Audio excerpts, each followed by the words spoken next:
ছাদ বাগানে আজকে আমি আলোচনা করব ছোট্ট একটা তথ্যের মাধ্যমে ডিএপি সার। ডিএপি অর্থাৎ ডাই অ্যামোনিয়াম ফসফেট। এর মধ্যে নাইট্রোজেন এবং অক্সিজেন প্রায় সুপ্ত অবস্থায় থাকে।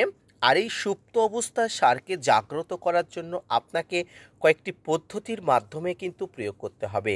গাছের পাতা সবুজ থেকে শুরু করে গাছের শিকড় মাটির গভীরে গিয়ে খাবার উৎপাদন করতে সাহায্য করে, চমকপ্রদাহভাবে সাহায্য করে এই ডিএপি বা ডাই অ্যামোনিয়াম ফসফেট।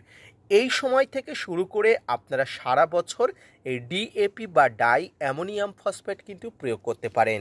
বাজারে অনেক ধরনের অনেক কালারের ডিএপি আপনি খুঁজে পাবেন। আপনি যে কোনো একটি অথেন্টিক ডিএপি সার কিন্তু নিয়ে নিতে পারেন, কোনো প্রকার কোনো অসুবিধা নেই।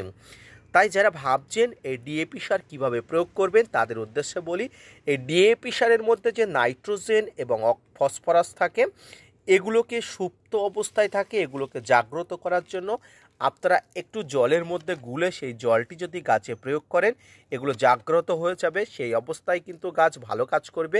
অথবা আপনি এটি শুকনো নিয়ে অল্প পরিমাণ, খুব যৎসামান্য পরিমাণ নিয়ে টবের মাটিতে গাছের গোড়াতে ছড়িয়ে দেওয়ার পরে একটু জল দিয়ে দেবেন। নাইট্রোজেন এবং ফসফরাস সুপ্ত অবস্থা থেকে মুক্ত অবস্থায় জেগে উঠবে। ধন্যবাদ।